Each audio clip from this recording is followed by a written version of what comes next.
Et je vous en parlais en titre, la France suffoque sous une vague de chaleur avec un pic qui pourrait être atteint ces prochains jours. Et ce n'est pas seulement un sujet météo ou sanitaire, la multiplication des canicules pourrait coûter très cher à l'économie européenne, mais aussi française, Christophe Dansette. Oui, et c'est même en train de devenir un risque économique structurel, hein. L'idée, elle est simple, hein. Quand il fait trop chaud, eh bien, on travaille moins bien, moins vite, parfois moins longtemps, et ça finit par peser sur l'économie.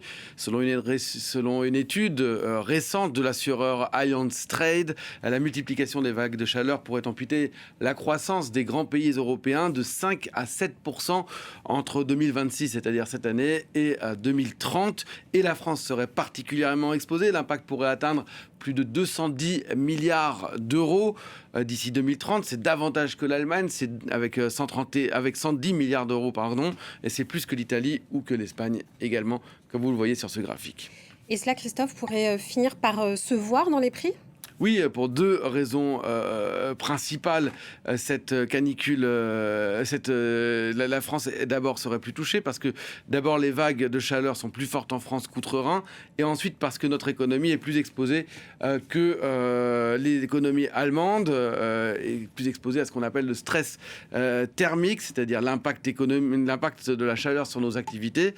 Dans certains secteurs, l'agriculture, la construction, les transports, le tourisme, la France est un grand pays touristique, mais aussi sur tous les métiers où on travaille dehors ou dans les bâtiments mal adaptés. Tout ça, ça a un impact sur notre productivité, et ça a également un impact évidemment sur le prix, avec un choc de l'offre. Si on produit moins, c'est que ça peut avoir un impact sur les récoltes plus faibles, sur les chantiers qui prennent du retard, sur les transports qui sont perturbés. La SNCF, par exemple, a conseillé à un certain nombre de voyageurs de ne pas prendre le train ces prochains jours. Cela peut créer des tensions sur les prix. Allianz parle même d'un risque dynamique de stagflation. La stagflation, c'est-à-dire qu'il y ait moins de croissance et en même temps moins d'inflation. Plus d'inflation, pardon.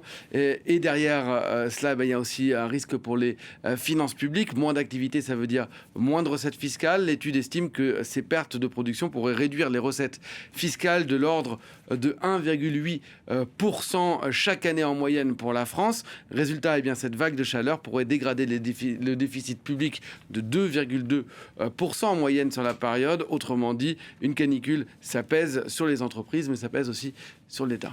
Est-ce que l'on voit déjà ces effets sur les chiffres de la croissance ?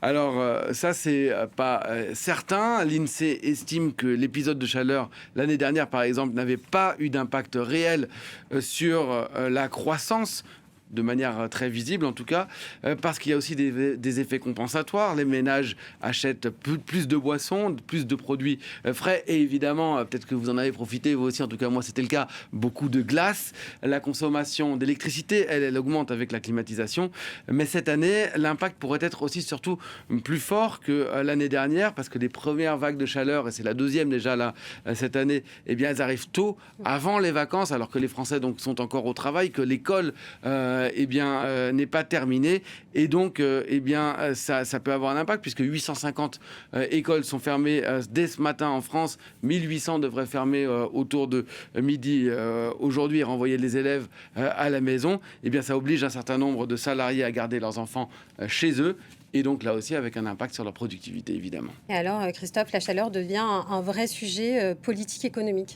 Oui, complètement. Pendant longtemps, on a traité la canicule comme un simple sujet météo, comme une parenthèse météo, si vous voulez.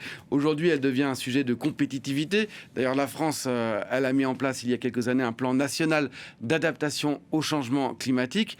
Alors, il a été mis en place avec un certain retard et avec un manque de financement aussi, car tout ça, ça coûte évidemment cher. Il faut imaginer des immeubles plus préparés au réchauffement climatique, végétaliser les villes, tout ça, ça coûte des milliards d'euros, adapter aussi l'agriculture. Et comment est-ce qu'on trouve ces milliards d'euros alors que nos finances publiques, eh bien, elles sont déjà très compliquées. Mais ce plan, il a déjà le mérite d'exister. En 2023, le ministre de la Transition écologique de l'époque, Christophe Béchu, avait dit qu'il fallait se préparer et qu'il fallait préparer ce plan pour un scénario à plus 4 degrés À l'époque, personne ne l'avait pris au sérieux et il avait aussi été très critiqué, accusé d'abdiquer sur les objectifs de réduction d'émissions de CO2. Mais vu les températures aujourd'hui, vu la répétition du phénomène, eh bien, il était peut-être visionnaire ou, en tout cas, du moins, avait-il peut-être mieux lu que les autres les rapports des scientifiques du GIEC.